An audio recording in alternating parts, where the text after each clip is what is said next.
That's why मुझे भी डंडा दे। अच्छा जी, ये ले आपके लिए भी। इंस्पेक्टर साहब यही है वो बंदा जिसने पूरे मोहल्ले की नाक में दम करके रखा हुआ है, हमें तंग करके रखा हुआ है इसने।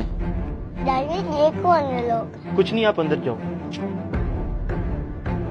हाँ भाई, क्या मसला है तुम्हारा? क्यों तंग किया मैं इन लोगों को? इंस्पेक्टर साहब ये तो आप इनसे ही पूछें कि मैंने इनको क्या तंग किया हुआ है। हाँ जी बताइए, मैंने आपको क्या कहा है भाई? बताता हूँ मैं तुम्हें। इंस्पेक्टर साहब, एक तो ये पूरे मोहल्ले में बिद्दत फैला रही है, देखिए लाइटें लगाई हैं, झंडियां लगाई हुई हैं, और दूसरा ये हमारे खिलाफ शेर पड़ता है, इसको जरा पूछें। ये लाइटें और झंडियां तो ठीक है, और मौलवी कौन सा शेर पढ़ते हैं उनके खिलाफ? तुम क्या इंतशार फैलाया हुआ तुमने? इंस्पेक्टर साहब मैं कोई इंतशार नहीं फैला रहा, और जो शेर की बात भाई कर रहे हैं वो तो बच्चा बच्चा पढ़ता है कि आप सबके पास जाएंगे। वो शेर इतना प्यारा शेर है, वो तो हम हुजूर की मोहब्बत में पढ़ते हैं और शैतान के खिलाफ पढ़ते हैं कि निसार तेरी चहल पहल पर हजारों ईदे रबीउल अव्वल, सिवाय इबलीस के जहां में सभी तो खुशियां मना रहे हैं। ये देखिए इंस्पेक्टर साहब, ये शेर हमारे खिलाफ पड़ता है, ये हमें चिढ़ाने के लिए।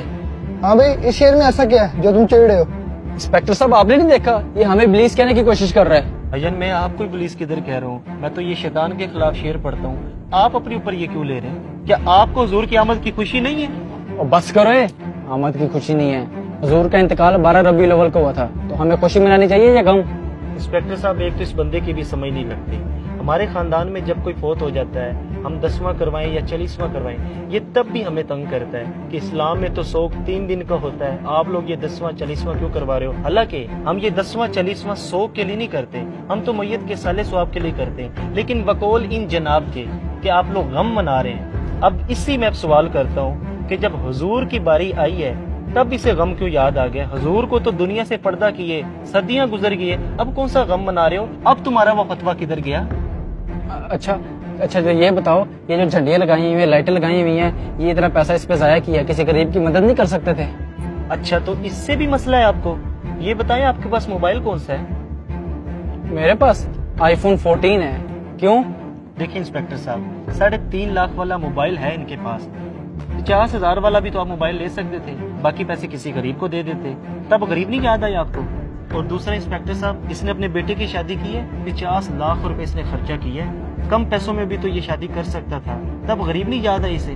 हालांकि हदीसे पाक में ये है कि बेहतरीन निकाह वो है जो कम खर्च पर हो, सिर्फ मिलाद पर ही इसे ये वसवसे आते हैं। और ये जो कह रहे हैं ना, ये फजूल खर्चियां किसी गरीब की मदद कर देते हैं, जब ये सलाब आता है ना तो लाखों रुपया हमने जमा करवाया। अल्हम्दुलिल्लाह हमें गरीबों का एहसास है, हम हुजूर का मिलाद भी मनाते हैं और गरीबों की मदद भी करते हैं। भाई मेरे, मुझे इसकी कोई बात नहीं गलत लगी। तुम लोग मोहल्लेदार हो, मिलजुल के रहा करो सारे। मेरे भाई ये नफरतें खत्म करो, आए मिलके गरीबों की भी मदद करते हैं और सरकार का मिलाद भी मनाते हैं। भाईजान, आपकी बातें मेरे दिल पे असर कर गई हैं, हमें बिल्कुल हुजूर की आमद की खुशी मनानी चाहिए, आए मिल के मनाते हैं। ये हुई ना बात, आए मिलके मिलाद मनाते हैं। कुरान पाक में अल्लाह पाक इरशाद फरमाता है, व अम्मा बिनिअमती रब्बिका फहद्दिस, अल्लाह की नेमत का खूब चर्चा करो। मुझे बताइए, क्या नबी पाक से बढ़कर भी हमारे पास कोई नेमत है? नहीं, हरगिज नहीं। इसलिए हमें चाहिए कि आपस के इख्तलाफात को ख़त्म करके हजूर की आमद की खुशी खुले दिल से मनानी चाहिए। अगर आपको हमारा ये मैसेज पसंद आया तो इसे ज़रूर शेयर कीजिए और हमारे पेज को फॉलो करना मत भूलिए। शुक्रिया।